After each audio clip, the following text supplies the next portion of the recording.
Hey, good morning, everyone. Yeah, great to see you here. Glad to see your hearts on that screen already.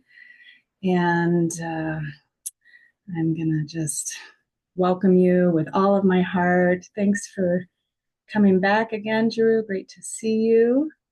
And I'm going to probably see quite a few more people entering the call here in just a few minutes. So today's session is really focused on healing from narcissistic abuse and systemic manipulation, reclaiming your mental real estate and your attention. And this is really pretty much everything in the landscape of being a participant in our current human existence, really wherever you are in the world right now. I'm sure there is some level of manipulation and divisiveness and systemic illness happening around you at some level. And if you, like me, are a survivor of narcissistic abuse, what's happening in the global landscape may be quite familiar to you. You may be relating to it in a number of different ways. And I want to just acknowledge that this kind of treatment is a trauma. It is a complex trauma, which means it recurs again and again over time. It's not a one and done incident where you felt a threat to your physical or emotional safety. But it is a recurring pattern that actually embeds itself deep into the nervous system in such a way that engaging with the behaviors and the mindset actually becomes habitual. And it can even become an addiction, much in the ways that many of us who are trauma survivors have a tendency to over-attend to traumatic stimuli and even get kind of addicted to our trauma story. And so, the symptoms of narcissistic abuse, yeah, it certainly is, Goldenrod. Thanks for making that comment. Yeah, she says information on complex trauma is so needed. It really is. And in any kind of therapeutic trauma treatment protocol, really the first step, and this is true in grief work too, which is a big part of what we're working with if you're here today as well.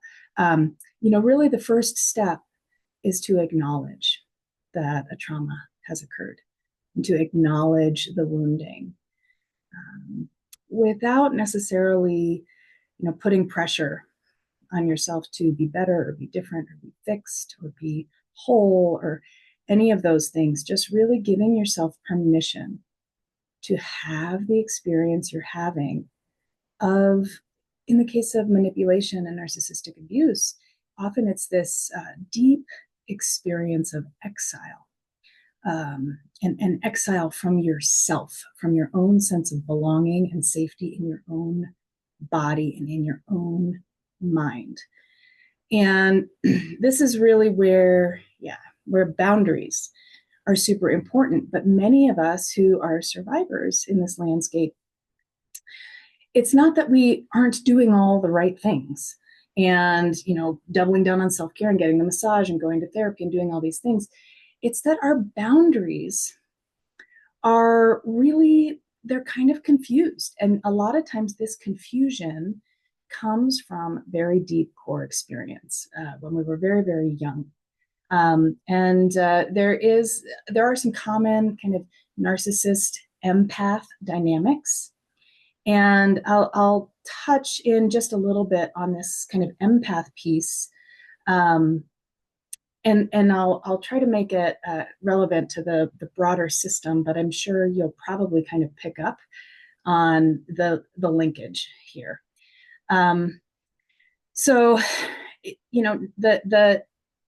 the narcissist or that narcissistic behavior doesn't really function in isolation. It needs to feed off of other people's energy. And many of us who are in this empathic kind of space, especially if you're here on Insight Timer, it most likely means you care and you're a deep feeler and you have a lot of love to share and you have the deep desire to do good in the world and to be of service and to bring care and love to people who are suffering. And it's really important to acknowledge that this is our orientation because that intention is pure and that intention is good. And when we can return to that intention as kind of a resting place and a space where we can gather ourselves around that care and love and hold that as the foundation, this becomes really important. It doesn't mean that we need to deplete ourselves completely. And this is where the narcissist abuse dynamic is really, really costly for people who tend to be empathic and feeling and giving and loving. We just want to pour as much as we can into these, people, into these hearts. Yes, they do. So that, we can help. This is a deep desire to share care and love with someone who is in many ways unable to receive it or to meet you with any kind of reciprocity. It's a one-way drain of energy and there is no equivalent exchange. You're not actually getting anything back. So, this empath experience, this deep feeling experience, oftentimes that actually is created in a traumatic experience, in a very young part of you that learned that in order to stay safe, in order to keep your nervous system safe, you had to have lots of feelers out all the time, to be sensing into the dynamics of your environment. And this may not necessarily be true. It also may have been very, very subtle, nonverbal. It may also be generational. So, there's no like real use in trying to pinpoint like, oh, this is the moment where I decided in my life that I had to give away myself in order to belong. No, this is really kind of a systemic condition. And it may not even necessarily be based in our family of origin. It may be just societal or cultural conditioning where we're learning that our worthiness and our good enoughness and our belonging is dependent upon giving and bringing that nourishment to others at the expense of our own well-being and rest and peace. In my own marriage, which has been over for 9 years at this point, it was happening outside of my awareness because I was coming from this place of really just loving and caring and wanting to share this love that I had in my heart with someone who seemed to really need it. And I didn't recognize while I was inside it for years, I didn't recognize that I wasn't getting back what I needed. And even if I did recognize it from moment to moment, there was a deep narrative that I didn't really deserve that.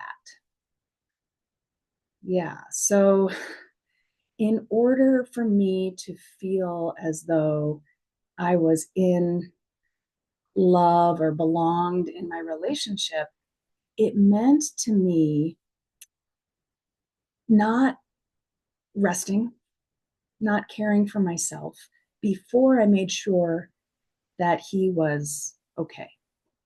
And it would show up as these like late night arguments that went on and on and on and on and on. Maybe it started with a sigh or something that was interpreted as an attack at him. And so, it at this level where I can't even sigh without it being about him. Yeah, I couldn't even take a deep breath without it being an attack. And so that creates this nervous system that is always on guard and hypervigilant. And not only are you kind of walking on eggshells, which adds a lot of tension to your body and creates this sense of, like I've really got to be aware of what's happening so that I don't say the wrong thing, do the wrong thing, sigh the wrong way. This is completely exhausting for your nervous system because you're always in this kind of level of survival mode. If you were here on Sunday, the last session that I did, I talked a little bit about the neurobiology of threat and how this survival mode can really hijack us and we can get stuck there. And also how this can be completely exhausting and overwhelming to your nervous system when you're living in this state of chronic hyperarousal. What this means is that your amygdala is constantly dumping stress hormones into your system, and there's not enough time to recover or to return to baseline.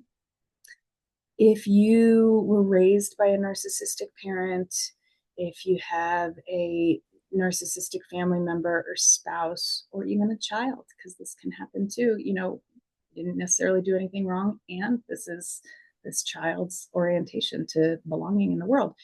If you are in that dynamic, it's very, very likely that you are desperate for a moment of peace, a moment of calm, a moment to just let your guard down, take off the armor, and soften your senses so that you don't have to be hypervigilant. And this is also what many people, even if they haven't experienced narcissism in their lives, what many people are starting to experience in the landscape, at least in the United States here, around the politics and the divisiveness that is happening in our country. Yeah, I mean, we're just like deer in the headlights, wondering, when is the other shoe going to drop? Could be in an hour, it could be in 10 minutes, could be actually happening right now while we're on this call. Who knows?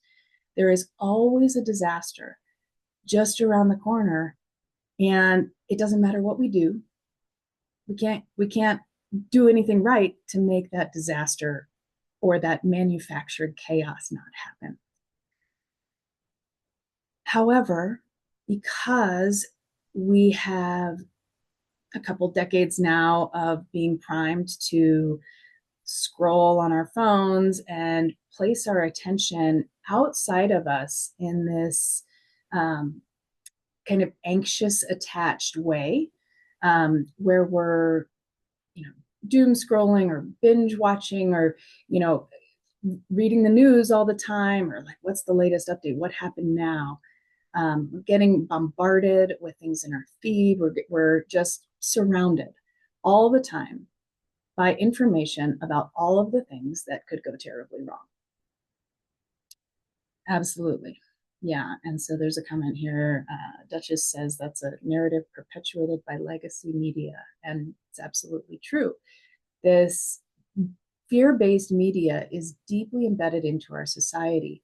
And the reason that they're doing what they're doing and sharing the stories that they're sharing with so much fear mongering is because this sells. And it isn't necessarily that it sells ads, but it's like when people rubberneck to look at a car crash when they're going by. It's something that's like the blinking red light that's designed to pull your attention towards the problems in the world. And so, then they can sell ads. They've got more, views and likes and all of those things. So, those dollar amounts go up that they can charge for those ad slots. But on top of that, there's also the subtle, pervasive wounding to your self-worth. And this is like the beauty industry, actually. I'm going to just take it outside of politics altogether, but our worthiness has been under attack for many of us since the very moment we were exposed to any kind of, media or even through our families and their exposure to it. Very, very young, it is embedded in our nervous system that we need to look a certain way, act a certain way, move a certain way, dress a certain way. Yep. And if we don't do those things, we won't fit in, we won't be good enough, we won't find love, we won't be happy, all of the terrible things that could go wrong, this catastrophizing. So what we end up doing is we end up developing this deep embedded narrative that it's not actually okay to be as we are, that we have to dress ourselves up, starve ourselves, do all of these things, spend money on expensive products and clothing in order to be good enough. And this is the big lie. And this is what the modern politics and media are actually capitalizing off of now, is these lies that were planted in the subconscious of all of us since we were very, very young, taking in these images of what does it mean to be worthy of belonging. And knowing this, just like acknowledging that a trauma has occurred, knowing that this is happening, this is where your power lies. Your power lies in the ability to be the master of your own attention, to know the difference, to be able to pause and step out of that narrative and that habitual reactivity, and be able to pull back and say, is that true or is it a thought? And in mindfulness-based stress reduction and mindfulness-based cognitive therapy, which are two very, very powerful programs, a key takeaway from the practices that are presented there is that thoughts are not facts. Thoughts are not facts. I'm going to say that again one more time. Thoughts are not facts. This is so, so important to understand in the landscape of systemic manipulation, narcissistic abuse, because there is information coming at us all the time. And there's also a cycle on repeat of our own story of belonging in the world. And so we have these automatic thoughts that are happening all the time. And for many of us, a lot of those automatic thoughts are negative beliefs or self-limiting beliefs. I'll name just a few of mine that I was able to identify as I went through a number of different mindfulness-based programs and trainings and therapeutic interventions. Some of my automatic thoughts that I still catch myself in are, I'm such an idiot. I mean, how many times do I say that to myself? Oh, I'm so stupid. I can't believe I did that. It happens without me even realizing. Do I really believe I'm an idiot? No. I'm actually quite intelligent, and I know that on some deep level. But that track is on repeat in my mind. I'm such an idiot. It just comes. Okay. Another one is, let's see. These are tender. As I bring up these automatic thoughts, I really notice kind of a depth of feeling there. Another automatic belief I have is that nobody sticks around. Nobody stays. Everybody leaves me. And so that creates a lot of actually kind of subliminal messages and behaviors of grasping and reaching and striving and desperation and urgency around relationship that are, they're not necessarily helpful. So there's another one, and that comes from deep, deep wounding. I'm adopted, and I was a year old when I was put up for adoption. So that abandonment wound in me is very, very real, and I do not trust people to stay. And so that thought is on automatic in my mind. People don't stay, people abandon you, people leave, people can't be trusted. All of these are kind of automatic thoughts. And so in response to that, what my nervous system does is it works really hard to fit in and to belong, because I have this deep core belief that if I don't exhaust myself or give myself away, or, just like wrap people in this bubble of love that's so irresistible they won't leave, if I don't do that, I won't be loved and I won't belong. Yeah, great. So starting to see some comments of people noticing their automatic beliefs. If you're aware of an automatic thought pattern that you kind of habitually go to, I invite you, to throw that into the chat. Yeah, and so in a landscape of narcissistic abuse and these narcissistic behaviors, the narcissist actually kind of depends on you giving yourself away. And so that's why this attraction often happens, is because this empath dynamic of like, I need to pour myself out and give myself away in order to belong, in order to deserve love. That is so deeply embedded in me that actually attracts somebody whose core belief is, that, let's see, the core belief of a narcissist, this is a really challenging thing, because underneath of narcissism is deep self-loathing. And I know that's hard to understand, because narcissists present as, I'm the best thing ever, and I'm going to make everything about me because I'm real important. But underneath of that wound is hatred of themselves. And this is where I really, like, my heart just split open for my ex-husband. Yeah. Because he was chronically hating on himself. And so that was where I could come in and I could love on him extra hard and try to convince him that he was indeed valued and worthy of love. But it didn't matter how much of that I poured in, it was never enough, because that bottomless pit of self-loathing was so, so deep. You're never going to be able to fix a narcissist. They have to do this work themselves. And this is where it's really, really challenging for people in narcissistic dynamics. And this is where we also need to set a boundary, because you're not going to be able to be of service in a world that needs your love and compassion if you're totally depleted. You have to be nourished before you can nourish others. You can't pour from an empty cup. All of these kind of cliched sayings, but they are deeply, deeply true.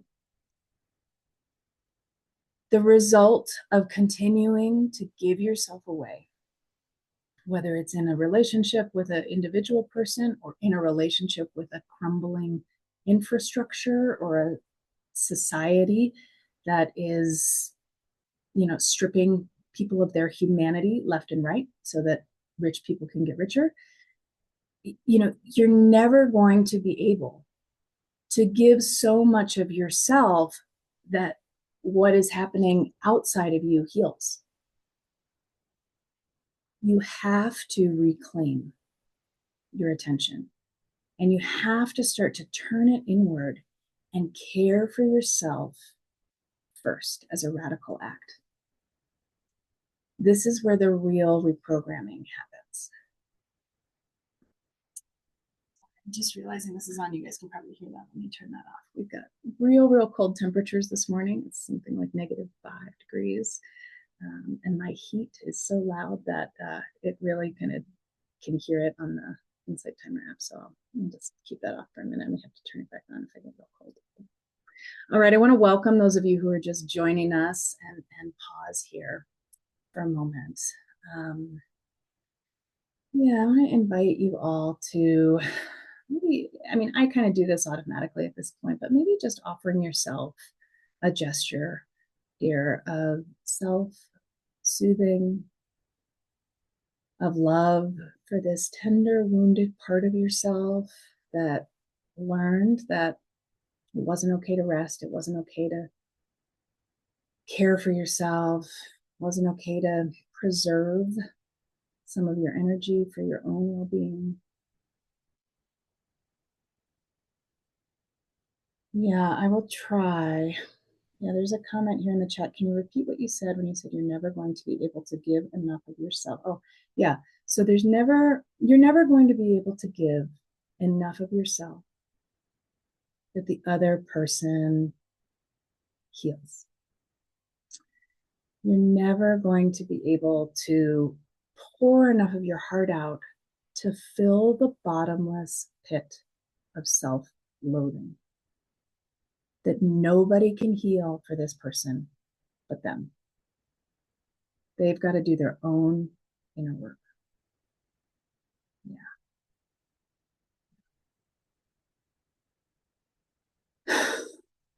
We've touched just a little bit into this wounding that's at the heart of narcissism. And I want to acknowledge, as hard as it is to hold it and hear it, even people who are causing great amounts of harm, who are in positions of power right now, who are intentionally causing harm, even they, it's hard to say it out loud, but I'm going to do it anyway because it feels like a radical act. Even they deserve kindness. Even they deserve compassion. Because this deep wound of self-loathing is very, very painful. Yeah. And being in my relationship with my ex-husband, I think that was the hardest thing to endure, was just watching the chronicity of his suffering and how deep it went into despair. There was so much pain in his life and such a feeling of not belonging in this world, not belonging in this body, that went back to when he was very, very young. And this is very, very every time he would lash out at me, or publicly, which he sometimes did, yeah, every time he did that, there was this way that when I kind of slowed down and paid attention to what his nervous system was telling me, I just saw this little boy screaming, "See my pain, feel my pain, know my pain." We all have a deep desire to be seen and to be known and to be held and to share our pain and to be witnessed in our pain. And when that's not available to somebody, it festers and turns into this psychosis of narcissistic personality disorder at the extreme end. Yes, Ginger says the evil acts are outward signs of deep pain. It's absolutely true. Absolutely true. So, yeah. Welcome again to those of you who are just joining us. Thanks for your gratitude. I'm taking some pauses here and just going slow because this really is a lot. And I'm sure it's more than I can cover in an hour. I'm going to do my best before the hour is over to really offer some strategies for meeting this kind of behavior, whether it's on a systemic level or on an individual level in your relationships. I'd love to also answer as best I can questions that you're throwing in the chat, like this one here. I would love to try to respond to that. I'll do my best. Jiru says, can you explain the discard phase, cheating and betrayal? Why do they do that?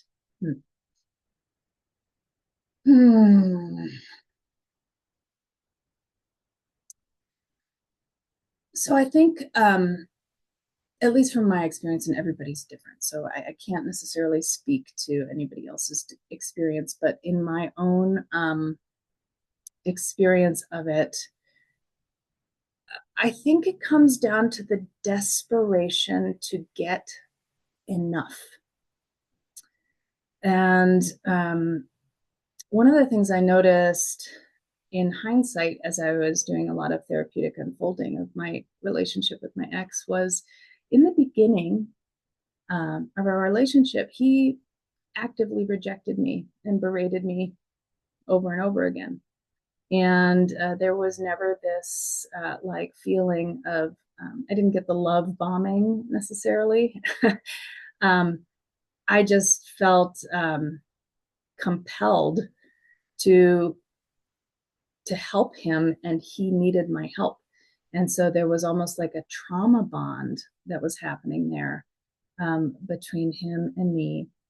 But I also always had this sense that, like, he really would have liked to have a girl who was hotter or prettier or sexier or not me. And that was one of the reasons that, he never really, welcomed me or embraced me or made me feel as though I was the one he wanted, because I wasn't the one he wanted. He basically was like, well, I should have been able to do much better. And the fact that I'm only with this person means that I suck, and I'm not worthy of somebody who's hotter or prettier or whatever. And so like that narrative was on repeat. And I think, the chronic degradation and emotional outlash that my ex displayed towards me, was kind of his version of the discard, the cheating. He wanted me to suffer because he had this kind of psychotic belief that if I felt the way he felt, that he would be seen. So perhaps the discard and the betrayal is really just the manifestation of his own or their own beliefs about their belonging and what they're worth in the world. So in discarding and betraying you, yeah, the reenactment of their own trauma, their own wounding. Yeah. Yeah, and Ginger says that happened to me too, repeated rejection at the beginning. Yeah, and because we want to help and we want to care, we want to give, we compromise ourselves.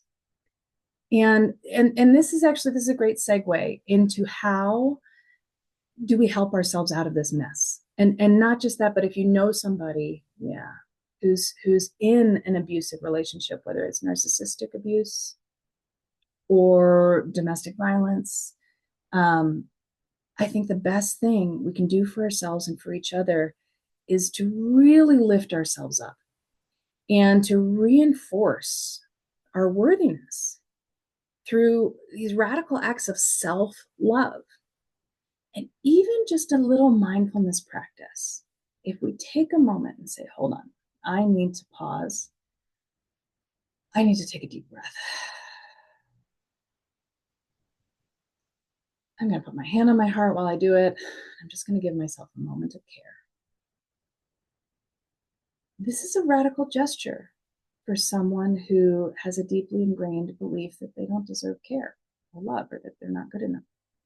Just taking that intentional time to resource yourself, it sends your nervous system a deep message that you deserve care and attention.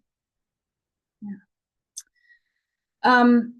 Okay, so yeah, these are big questions. What are the boundaries? Where are they? It's a big question. Goldenrod is asking, how do we learn boundaries when they were never there or respected from the beginning? So baby steps. And I invite you to start with these mini moments of reclaiming your attention.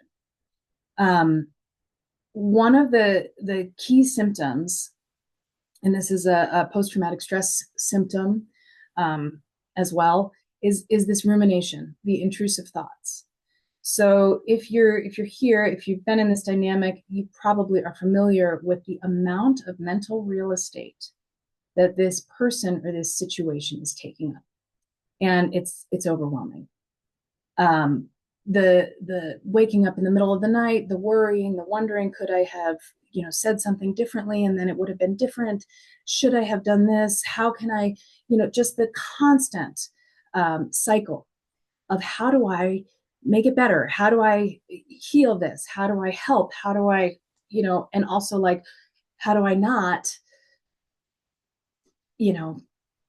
give myself away? How do I not lose myself? How do I not die in this situation? How do I not become a hollow shell of a person? So, your attentional control is everything. And that's where boundaries start, is setting a boundary, setting an intention first to set a boundary around your attention. This is the only thing you ever really have control of in your life, is where you place your attention and how you relate to what you're attending to. This is at the heart of many mindfulness-based interventions, and it's a practice that's going to take time because it's a practice of retraining your neural pathways towards resting and taking refuge on an anchor in the present moment. So I'm going to actually do a brief practice with you guys right here, because it's one that really helped me with this, because I was noticing, like, here I am out on a hike. It's been days since I, talked to my ex, and yet I can't enjoy, the beautiful sounds of the birds or the crunching of the leaves under my feet, because all I can think about is this bullshit that happened. And it's like I'm tormenting myself and I'm festering, even though I'm in this beautiful natural environment and I'm supposed to be having a great time. So that's because my attention is not in the present moment. My attention has been hijacked and it's on something that happened in the past or is going to happen in the future, and I'm catastrophizing. And this is a habit. And it's a habit loop that we can interrupt with present moment awareness. Yeah, great. I'm loving some of these comments I'm seeing. I'm going to actually invite you guys to, in your environment, wherever you are, I invite you to just look around and pick up an object. And I mean, this can be any object. It can be a pen, or it can be an object from nature. I happen to have a pine cone here that I keep near my desk for this reason. I mean, it can be any object. It could even be your phone, if that's what works for you. And we're going to do just a brief little mindfulness practice with this object to ground our attention and start to stabilize it. So go ahead and pick up this object wherever it is. I've done this in classrooms and in boardrooms. And so really, I mean, I've had kids, holding up binders or shoes. Any object is just fine. It can be a piece of fruit. And so once you've got this object, I invite you to just kind of start to notice how it's resting in your hand through the sense of touch.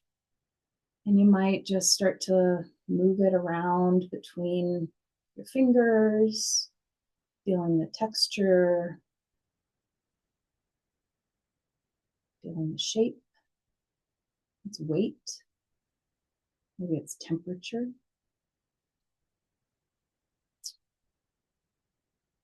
And just bringing the sense of touch to this object. Maybe rubbing your finger along one side of it. You might even place it against a different part of the body and see what it's like to feel the sensations of the object against that part of the body. And now we'll shift attention, bringing the sense of seeing to this object. And so really noticing this object with the eyes. You can tag any shift of attention towards a story about the object, or labeling, or making the meaning about the object. And really, right now, we're just seeing this object with the eyes. So you might notice color, shape, areas of light or shadow.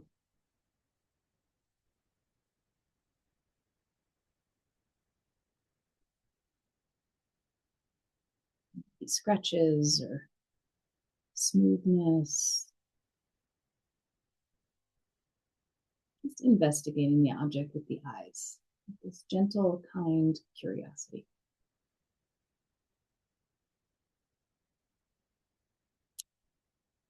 Now we'll shift attention again to the sense of hearing. I invite you to bring the object up to the ears, just one ear at a time, just kind of noticing what qualities of sound are present in this object.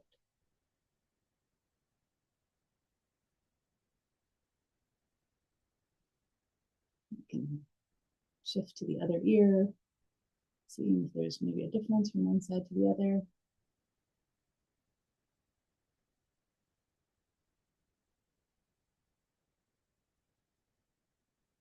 And then we'll bring the object up to the nose and notice smell. There may or may not be a noticeable smell. If there's not, then noticing the absence of smell.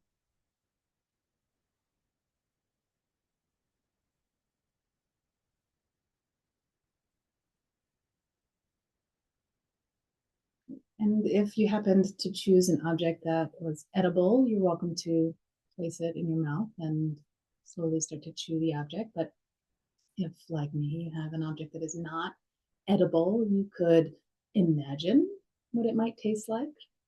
You might touch it to the lips if you wanted to, and notice any automatic reaction in the body. And when you're ready, you can release that object, release that practice, letting it go. Shake out the body in any way you need to. And so, yeah, so I call that an object meditation. And what we're doing there is we're actually really intentionally shifting our attention towards our sensory input, towards our sensory awareness. We're noticing something that is right in front of us in the present moment through the doors of our senses, rather than through our thoughts. Notice that at some point I said something about, noticing any tendency to make meaning or a story about the object, and just bringing your attention back to simply that simple present moment awareness of the object as it's coming through the senses. Please feel free to type anything into the chat that you noticed when you did that practice. Be really curious what happened with your attention as you did that exercise. And as you're preparing to type those things into the chat, I will mention, I also mentioned this on Sunday in the neurobiology of threat session, this orienting with the senses. This is an acute trauma intervention. This is a crisis intervention.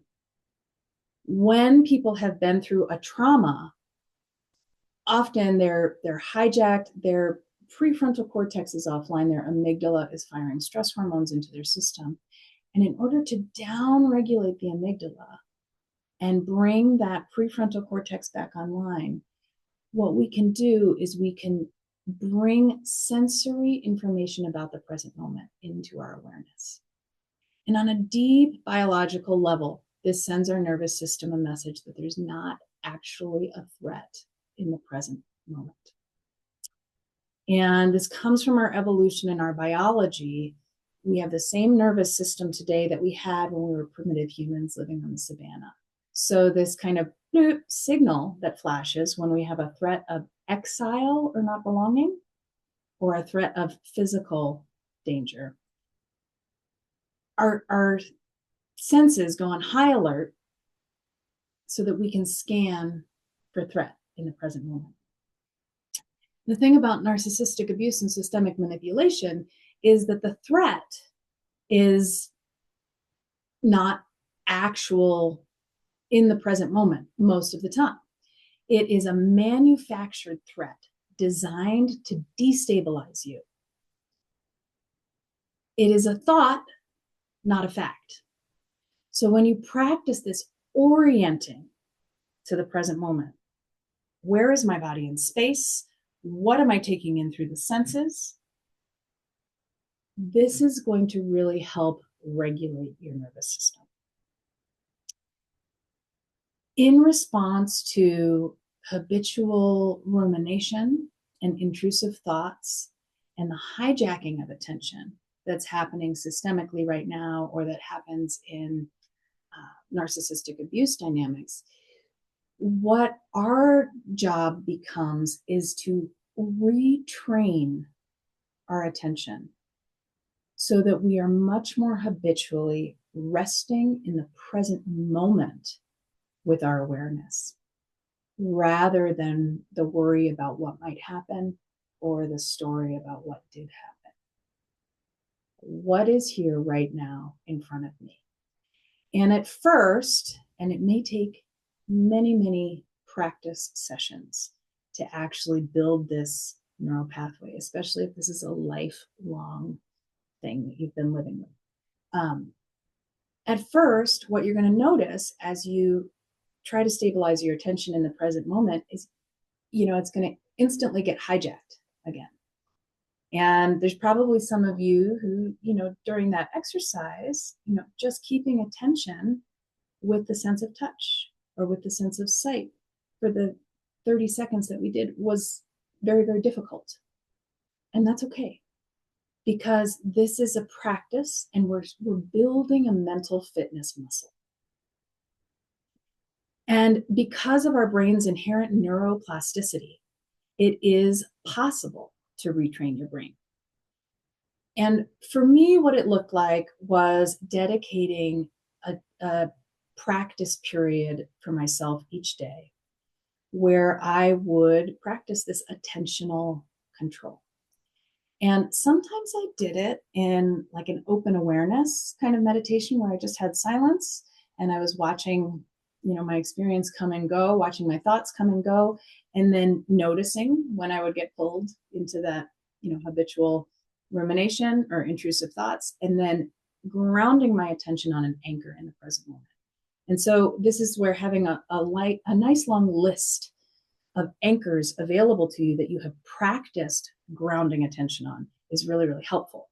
So I'll just rattle off a few that I have used in that kind of practice, in that open awareness practice. The breath is probably one of the most available and common anchors to use. So noticing the sensations of breathing in and out, giving yourself permission to just have that one focus of attention on the sensations of breath. Yeah. Sound is another great anchor when you're doing a silent, unguided meditation practice. So sometimes the breath can actually be triggering, especially for people who have chronic anxiety. And so if you're becoming activated by trying to rest attention on the breath, choose a different anchor. That's totally okay. So sound is another really wonderful anchor. And if there's no sound, that can be really nice sometimes because we need that peace and quiet. Sometimes it can actually be too much. Sometimes the silence is a little overwhelming because our thoughts get really loud. But this is a great exercise to start to, no matter what sounds are around you, whether it's the sound of traffic on the freeway or a child screaming or whatever it is, just noticing the sounds that are happening right now in the present moment can really help be an anchor for attention.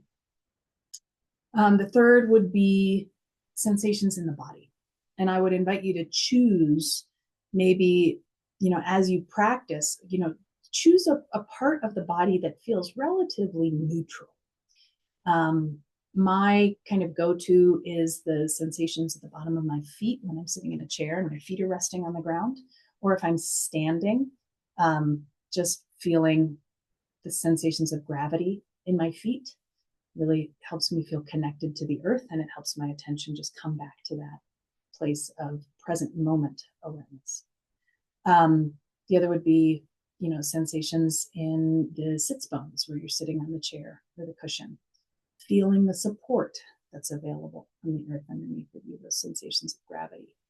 Sometimes I go to sensations in my face because I find that actually really helps me soften, or I'll realize that like I'm bracing or tensing in my face, I'm like, kind of outwardly prepared for the next thing, and I can soften and give myself permission to just soften my face. And that's a nice anchor for attention in a silent meditation practice.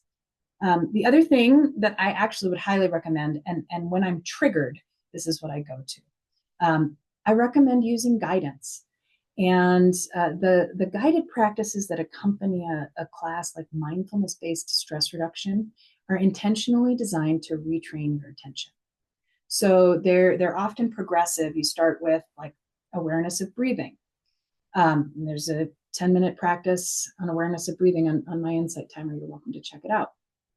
And then we move into awareness of intense physical sensations, noticing the sensations of the body, without necessarily trying to fix or change them or make them different, just noticing what's here, bringing our attention. And then the most critical practice that I would recommend all of you do, and we did a little mini version of this with the object meditation, is it's from MBSR, mindfulness-based stress reduction, and it's a 35-minute practice. And basically what it does is it goes through the breath, body, sound, thoughts, emotions, and then this kind of open awareness of all experience, and then back to the sensations of the breath. And so what this does, this is a really good mental fitness workout, because what we're doing is we're taking our attention, we're placing it with intention. We're noticing when it shifts and we're bringing it back. So we're doing those reps with our attention muscle. And then we're releasing our attention and we're placing it on another part of our experience. And then we're doing it again and placing it on another part of our experience. And the other thing we get to do too is spend those few minutes noticing our thoughts without getting wrapped up in them. So watching the thoughts come and go, this gives you a chance to start to identify what are some of those automatic thoughts that are on repeat, that are really magnetic, that really pull me in to that story or to that trying to figure it out or that like tension inside. What are the thoughts that arise that, have an impact on how I'm holding my body in the world? Yeah, so doing a practice where you're cultivating this capacity to shift attention with intention and also noticing thoughts coming and going without getting wrapped up in the story about them or pulled into a hijacked state of attention. This is absolutely critical. I would do it every day. Absolutely. If you're in a place right now where your attention is completely hijacked, I would carve out that 30 to 35 minutes and do this practice regularly every day.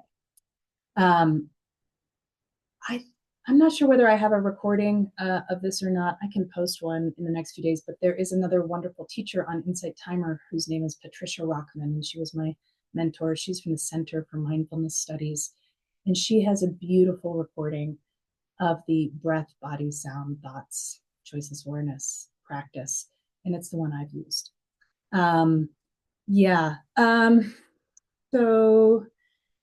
Check out, Patricia Rockman.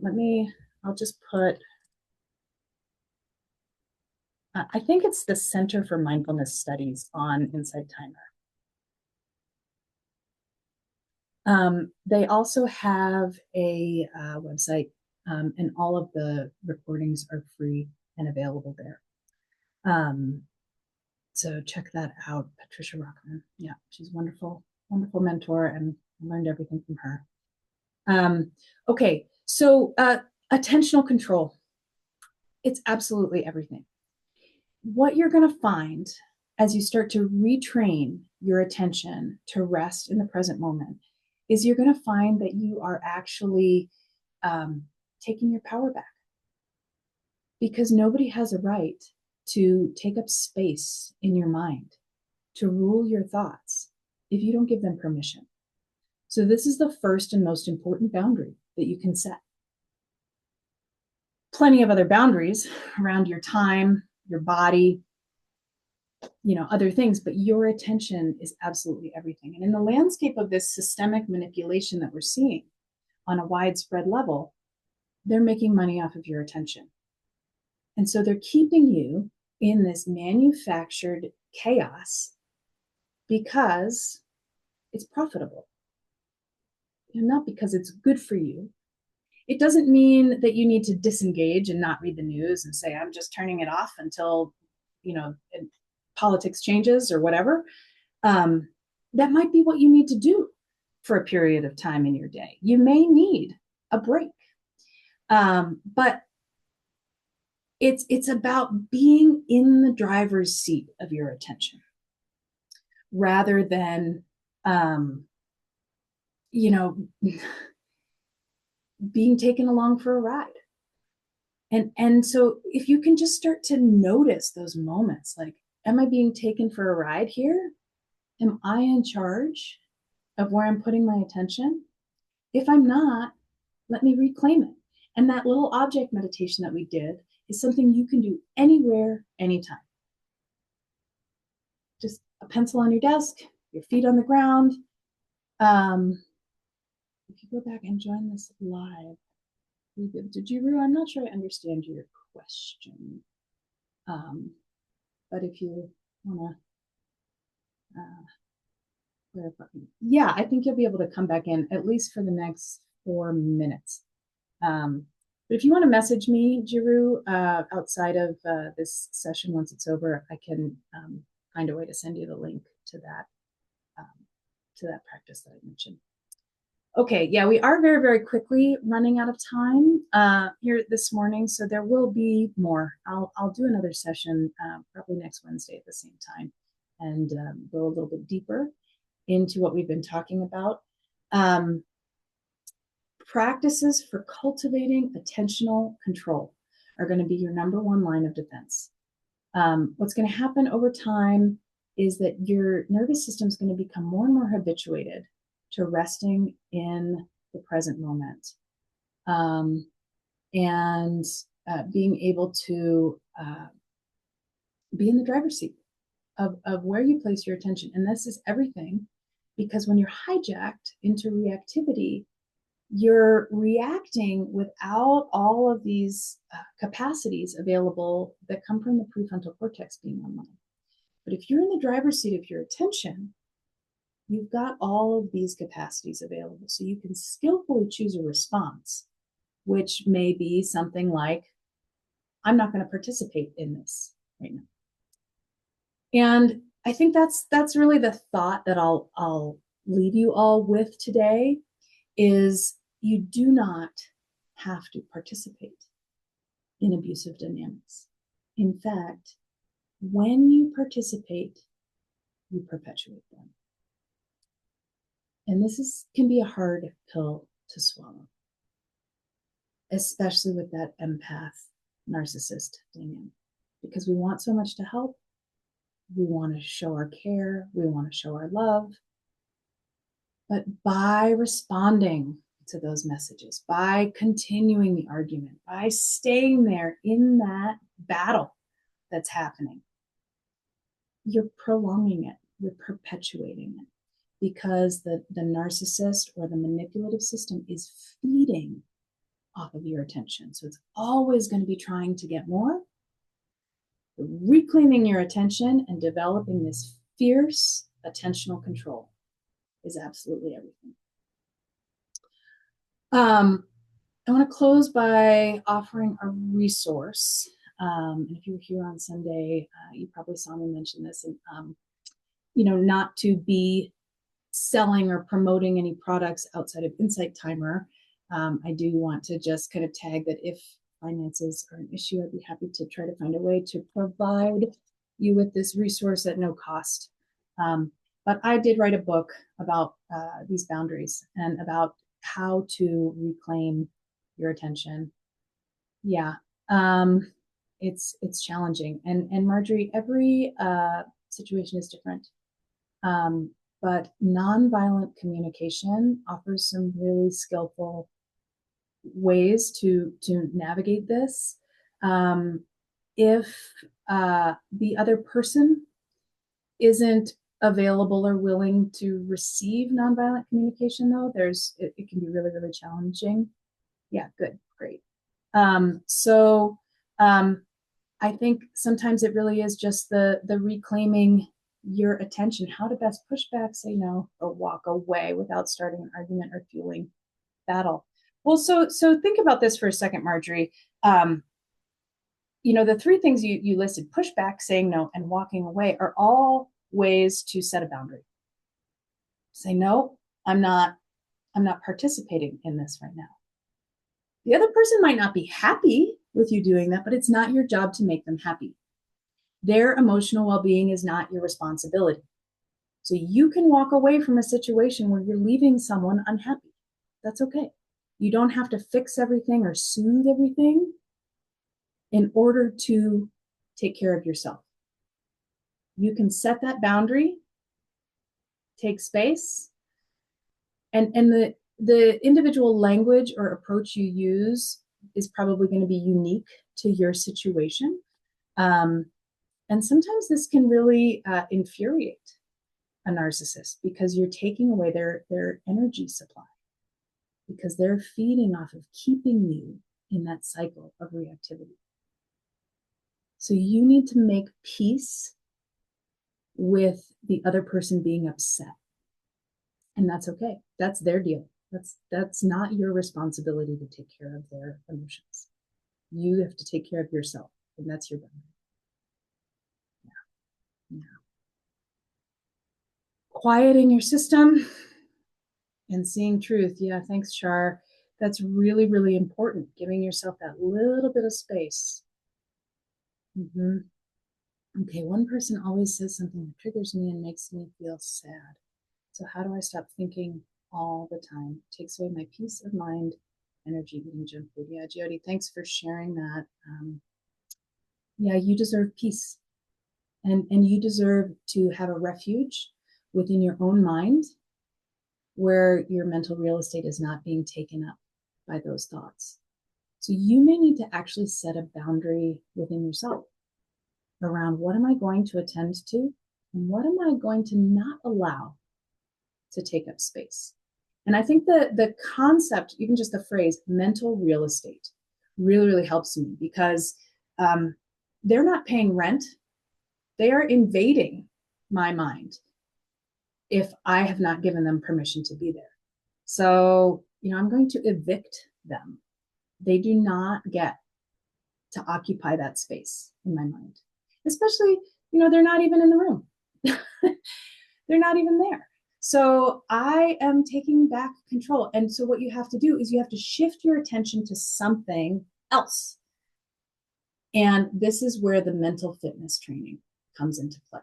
Being able to notice that you're in that cycle, reclaim your attention and rest it on an anchor in the present moment. And the more you do it, the more those neural pathways get cemented and the easier it becomes to get there. Yes, evict them. Yeah, I'm very sorry, Catherine. That sounds absolutely awful. So my invitation to you, Catherine, today would be to really double down on your self-love and your self-care. So whatever that looks like for you, green smoothies full of veggies, a nice long walk, a bath, a massage, talking to a friend, going down to a creek and throwing some rocks in the river and letting yourself scream and cry. Do not let that experience that happened yesterday get stored in your tissues of your body. Move your body, okay? And reclaim your attention. Evict that situation from your mind. It might come and go, but your attention is your power. You can place your attention on something else, something that is nourishing, filling that well. Yep. Yeah. I set boundaries, but that person said mean things. I told you your words hurt me. Yeah, Jody, it's really challenging in this dynamic because unfortunately, your situation may be different, but you're probably not going to convince them that their hurtful words are a problem or that they should do something differently. Unfortunately. So this is where the actual, like, this is the heavy lifting of boundary setting, is releasing yourself from the responsibility of helping them see the light or helping them understand what they did to hurt you. They may never understand, because intentionally causing that harm and upheaval is how they're getting their needs met. And the blaming. Yeah, before I sign off, I know we're past time, but I want to touch in on the blaming real quick, because I mean, we're seeing this from our elected leaders, but it's also, you know, one of the hallmarks of narcissistic abuse is that blaming and shaming behavior. And this may sound a little flippant, and I don't mean to disregard anybody's very difficult experience with blaming. But blaming is a symptom of narcissism in the same way that a sneeze or a cough is a symptom of a cold. It's a behavior. It's not a fact. Just because they're blaming doesn't make anything that they're saying true. This is a behavior that is a symptom of their illness, just like a sneeze is a symptom of a cold. So what I do, because I still get the blaming, it still happens, even a decade later. In my mind, I just kind of tag it as blaming, like with a noting practice, like in meditation, how we would do, like, thoughts are present, redirecting attention to the breath. So, blaming is here, redirecting attention to my anchor in the present moment. Letting it come and go without letting it penetrate you and violate your peace. Okay, you might even, I mean, sometimes I kind of jokingly, I'll say, bless you. Because if blaming is a symptom of narcissism, just like a sneeze is a symptom of a cold, when that blaming comes, I just, bless you. And I move on. And I'm not going to participate. Yeah, they do believe it. Yeah, great. And convincing them is not your job. So this is really, really important. Yeah, convincing them is not your job. They are sick, sure, absolutely. This is a mental illness. And at the extreme end, it goes into total psychosis too. So they're living in a reality that it actually doesn't exist. So the blaming, it's often projection. Whatever it is that they're actually doing, they're going to blame you for. And that's the systemic kind of gaslighting that's happening, is this like doubting your own experience, making you think like, well, did I do that? Maybe I am to blame. It doesn't matter. Blaming never solves anything. It just perpetuates the cycle. So regardless of who did what or who said what or whose fault it is, it does not matter. How can we best care for what's here? Yes, Catherine, I do. Be more than happy to connect with you about that. There's a link in my bio to my website that you can find. So, yeah, absolutely. Yeah, yeah. You do not have to participate. You don't have to participate in the blaming. You don't have to participate in the rumination. You don't have to participate in trying to make their life better. It's not your job. Their emotional well-being is not your responsibility. You tend to yourself first. And your mental real estate is everything. Absolutely, Lisa. Yeah. So good to be with you all. 88 people. My goodness. I know many of you just joined here at the end. So please make sure that you follow me so that you can get notifications when I'm going to be doing another session, which will probably be very soon. I've been trying to do them every Sunday morning and at least a couple of weekdays.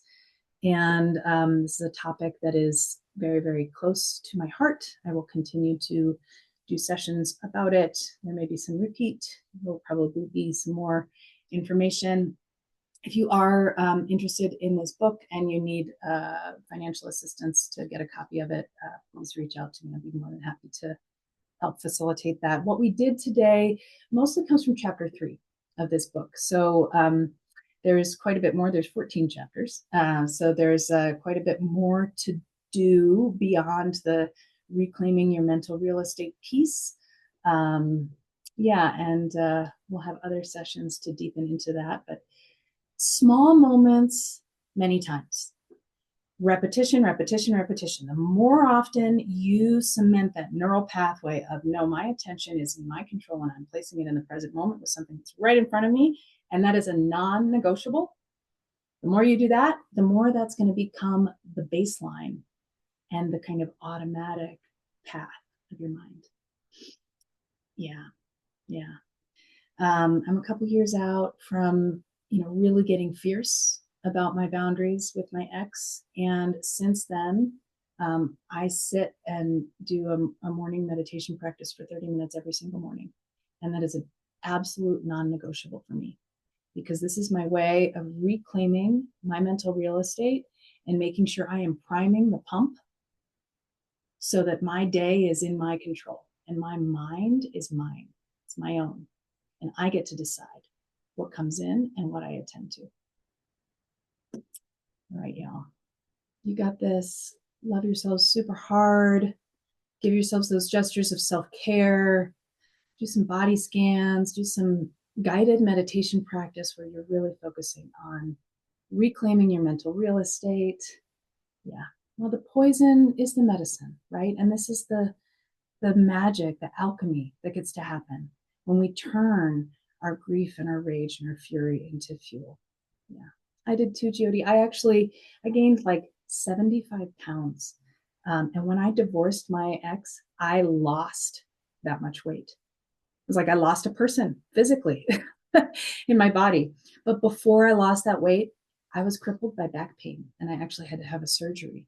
And so my body was actually completely broken because of this weight, this burden that I was carrying. I even drew a picture during one therapeutic process that really, it kind of blew my mind wide open. I drew a picture of myself hauling a big sack, like a Santa Claus style sack. And what was inside the sack was severed human limbs. It was like a dream image that came to me. I'm like, God, this is how I'm carrying myself through the world, as if I'm hauling this sack of severed human limbs behind me. And the weight of that is just too much. And you don't have to pull that weight. The earth is already holding everything. You don't have to carry anybody other than yourself. You guys got this. All right, y'all. Yep. Thank you so, so, so much. Look me up, follow me, and I will hopefully see some of you, most of you all next time. You're very, very welcome. Yep. Yep. So much love to all of you. We do need each other. We do need each other. Fill your lives with nourishing people. Don't give yourselves away to people who want to feed off of your energy and deplete you. Y'all are amazing. All right.